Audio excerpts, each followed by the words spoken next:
Hey guys, today we bring you quick and easy glazed honey and thyme pork. To a hot skillet, add oil with 3 tablespoons of crushed garlic and 2 tablespoons of thyme.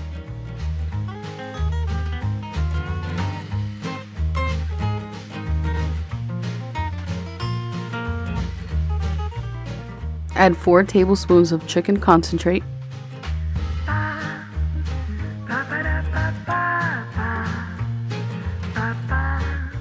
4 tablespoons of honey,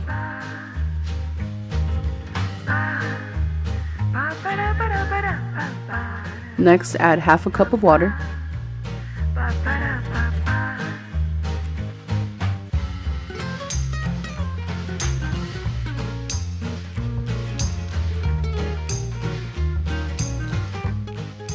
one tablespoon of butter,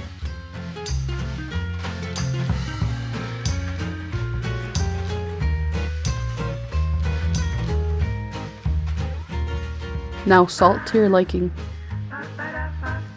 Use any pork meat of your choice and season with salt and pepper.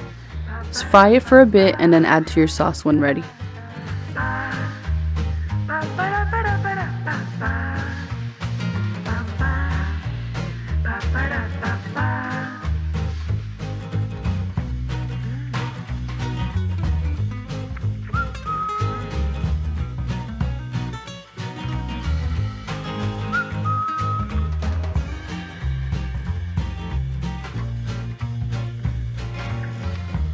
Thank you so much for watching this quick, easy, and delicious recipe. Don't forget to like, comment, share, and subscribe, and we'll see you in our next video.